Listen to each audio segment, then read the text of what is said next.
Hey guys, I'm Kris Jones, your host, and this is the inaugural episode of Beyond Local, the podcast. Today we're going to share with you the vision that we had for this podcast. I'm going to introduce you to Kris Nash, our co-host, and if you stick around at the very end, I'm going to ask Kris for 3 tips that will ignite your digital marketing strategy. But thank you so much for listening. We don't expect the audience to be that big at this point. It's our inaugural episode, so please be patient with us. We're actually here in Wilkes-Barre, Pennsylvania in the Accelerator building at Studio 16 South. This is a state-of-the-art podcast studio.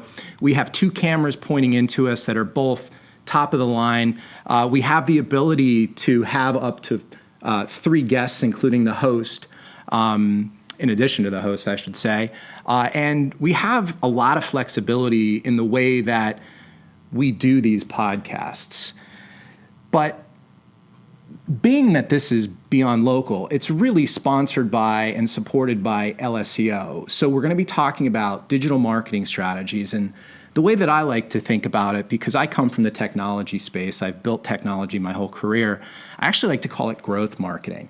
Like at the end of the day, this podcast is about helping business owners make more money through digital marketing. So we're going to cover a whole range of topics from search engine optimization and how to leverage paid tools like Google and Facebook and Instagram.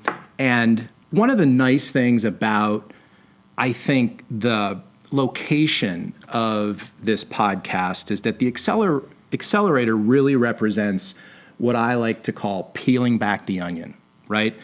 A lot of times in business, we talk about things at an 11,000 foot level, and you could be inspired, right? Doesn't everybody want to be an entrepreneur? And you watch Shark Tank. Sounds easy. Right? You watch Shark Tank and you get really excited about it.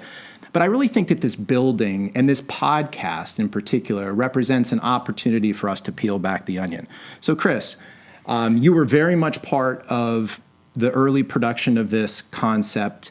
What are some of the things that you hope to accomplish over the next, coming months and years with this podcast? What I'd love to do before we kick that off, actually, Kris, if you wouldn't mind maybe providing a little bit of background on yourself before we start, I think it'd be great for the audience to know who they're talking to as we roll this out. Cool. Yeah. Thanks. I am a serial entrepreneur. I'm an investor. And I'm a growth marketer. I'm actually a very, very proud SEO. My career got started back in the late 90s, so I've been doing this for a long time. As you know, some of the listeners and viewers, you guys might not know who I am, but I've been doing this for a long time. I really became infatuated with the idea that the internet was going to change everything, and I was an early adopter of that in the late 90s. I founded a company called Pepper Jam, which became one of the world's largest digital marketing agencies and affiliate networks. I built that up over 8 years and sold it to eBay in 2009. I've always really been into thought leadership. So I've written books, I've published hundreds of articles, and I've always really seen it as an obligation, really, a responsibility to give back to the community and educate. And I speak at a lot of those conferences. So anyway, long story short, so what do you do when you sell your company to a publicly traded company? You build more companies. And what you do is you invest in other companies because that dream is real. It's addictive. Right. And so in a lot of ways, people that know me personally think that I'm addicted to high achievement, and they're absolutely right. It's a disorder. I've self-diagnosed myself. So over the last 9 years, I've founded or co-founded 7 different businesses that all became multi-million-dollar businesses. I've raised tens of millions of dollars in venture capital. And LSEO, the company behind this podcast, as you know, and for those folks watching, I founded the company, self-invested, and 2 years ago we were finalists for SEO Agency of the Year, and we've won a lot of awards. We're also one of the best places to work in the state of Pennsylvania, something I'm really proud of. And LSEO is located here in the Accelerator building. Anyway, so that's a little bit more about me. Anybody could Google me. Just make sure to type in Christopher Jones with a K, because if you type in Kris Jones, you'll think I'm some like moderate looking, country star where, take a look, this is not me. So Kris, real quick. No country career? real quick. tell us more about yourself, because you're going to host a number of these episodes. Sure. You're going to be probably the most common co-host that people get to listen to and see. So give us a little bit about yourself. I love hearing you tell that story, because we have almost identical blueprints in terms of time frames. I got involved, we're close in age, and I got involved in digital in 1999. And the way I did it, I was building websites as a hobby and to make extra money in college. And I put a friend's parents' dancewear store. Literally, they sold ballet, tap, and jazz shoes and accessories. We put that on the web in '99, and we registered it as All About Dance, because back then the web did everything in alphabetical order through directories. It was really funny. So we put it on the web. Nobody knew what they were doing. It was the Wild West. Big brands didn't even own their own domains at that point. I think somebody was trying to sell McDonald's.com back to McDonald's, just to put it in perspective. And we grew that little dancewear store over the course of the next 10 years into the second largest supplier of dancewear in the country. So a lot of what we do now, and now fast forward to today, I'm the president of LSEO and really proud of that, and we're growing rapidly. But during the years after I sold the business, I got involved in a number of your startups. It was awesome to help watch you scale and to be a part of that. And I consulted with a number of traditional companies trying to think about their digital strategy over the course of the next 6-7 years. And then my real goal was to build up enough business prowess. I'd already run my own company. We had 65 people at one point. But I didn't really feel like I had gotten the kind of breadth of digital experience that I really wanted. So being a part of that with you for those years, consulting with a number of other people who were trying to think about their digital strategy, they're taking their traditional business and moving it into digital. It was an awesome blueprint for what's to come now with LSEO and getting involved in this business more directly as president and helping you scale and grow this. So we're really excited in bringing that back and trying to educate the community. And that's really what this podcast is. We want to go down into the rabbit hole as much as possible, but also provide high-level overviews on the most effective digital strategies and giving that back to our viewers so they can take this stuff home and work on their own organizations. And one of the things I really love about LSEO is it doesn't matter if we're working with entire organizations that have internal sales teams, even if they have SEO people. Sure. There's always an augmentation option here where we can provide support and advice beyond what your own team might be doing. Sure. Whether you own your own business and you're a single person, or you're a full enterprise business looking for link building, which is something we do, we have a solution for you. That's awesome. And we've had a relationship for 20 years. We've worked together professionally. We've become, best of friends. And I really am excited to have you involved in this, as I have been over all these years in helping me build these businesses, because for those that are listening and watching, Kris is the real deal. It's different when you're looking for a consultant or you're looking for someone to help you think through, maybe an indexation issue with Google or something like that.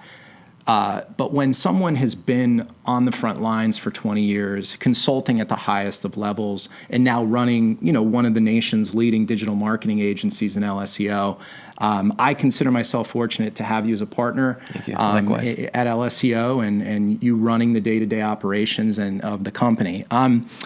So cool. The other thing I wanted to mention for those of you that are still here is, I don't know, early in my career, there were a couple of people that I met. There's this guy, Jeremy Shoemaker. People refer to him as Shoe Money.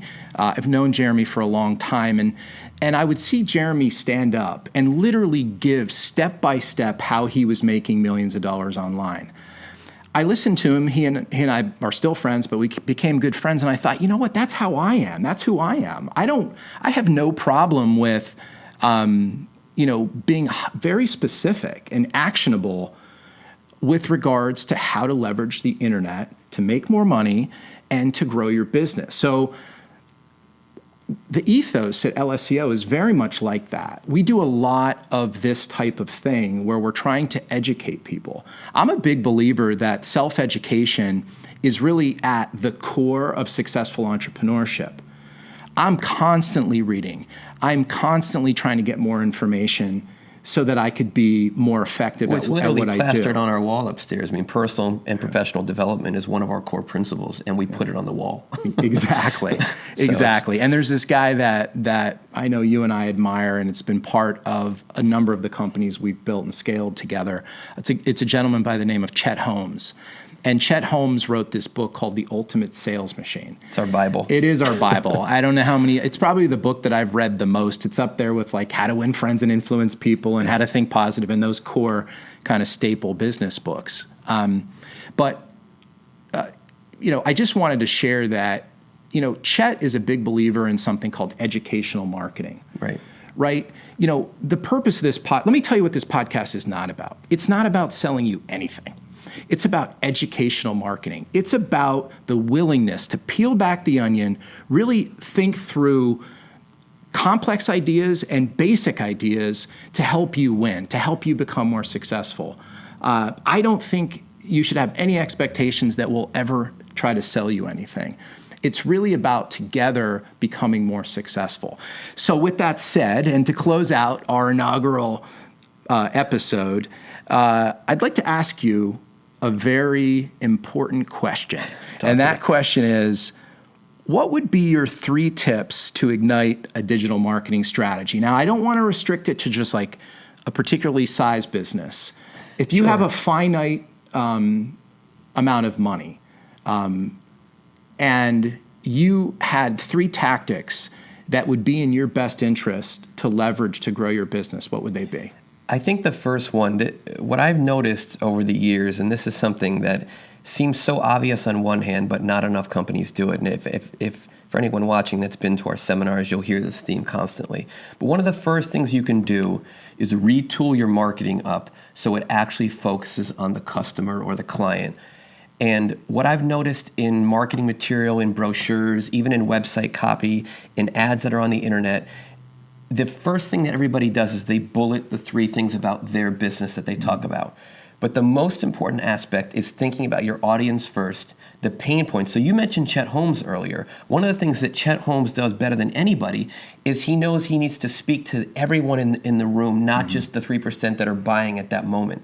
So the idea behind this is to tool your marketing and make it customer or client centric and find the pain points or the issues that person might be dealing with. If you're a bankruptcy lawyer, for example, which is an awesome category for us, you need to go out there and explain that you're going to help those people out, and they're going to be better off, and that you feel their pain, and that you know what they're going through. Lead with that. Lead with the pain, and then immediately address the solution to their pain, versus just saying, "Hey, we're the top agency that does X."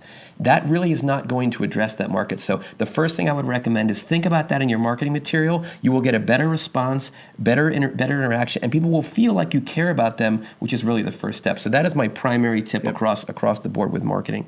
Then more directly, and obviously this is going to sound self-serving, we profiled the fastest growing companies in the United States, primarily through the Inc. 5000 list. And we literally sent every one of them a survey. What was totally shocking to me, and it was exciting to me as well, 80% of those companies said SEO was a primary part of their digital marketing strategy. Or no, their marketing strategy, period. Now, these are companies that do B2B. These are companies that do traditional marketing, traditional organizations. They're across the board. But they're the fastest growing companies. But they're also the fastest growing organizations in the United States. 80% of them do SEO, search engine optimization. That blew my mind. Sure. I figured, 50% would really understand the value of that. And I don't want to go too far down that path because we could talk about that forever. But to me, then we contrasted that and we did that survey across all the businesses we work on, and only 30 to 40% actually said that SEO was a priority for them. So the discrepancy there between what the fastest growing companies do and then what your average business does, I strongly encourage you to get an understanding of what search engine optimization really means for your business. And it doesn't matter what sector you're in, having a presence online makes a big, so that would be bullet number 2. Tip 1 was understand the problem, amplify the pain, and come up with a solution. Your second tip was, I'll phrase it in the form of a question. Sure. Hey, business owners, how effective is your search engine optimization strategy? Are you crushing it? Are you killing it? Do you own it? or do you suck? All right. And what's your third tip? And the third one is to leverage the power right now, particularly in paid advertising. But I want to more specifically say paid social. Mm-hmm. So everyone knows that social media is, every business owner is in it, every user is in it. The only growing segments at this point are the older population, the 55 to 70-year-olds that are not on Facebook yet. Facebook effectively gives you all of these targeting opportunities. You can categorize by geography, you can categorize by interest, behaviors, what people are doing, where they are, what they're doing where they are, and only serve your message to that finite group that might be interested in your product and service. To actually build that engine, it would be a multi-billion-dollar endeavor, which of course Facebook has done for us. Yeah. To get that as an individual business owner, again, whether you're an enterprise-sized business or a local organization Sure. trying to hit your customer base, you can literally whittle down your marketing, only spend individual dollars on the people that might be interested in your market or service or product, and just show it to them. Yep. Versus blanketing your message out there in traditional media. You're wasting dollars by showing it to people who just don't care. As I listen to you, and I appreciate those 3 tips, and hopefully people benefit from those, it really inspires me and excites me about the idea of peeling back the onion on each of those in future episodes, because I think each of them mandate that we open up the kimono, go underneath, and help our listeners and our viewers. No doubt. So, guys, thank you so much for watching or listening to this inaugural episode. Look forward to seeing you in episode 2.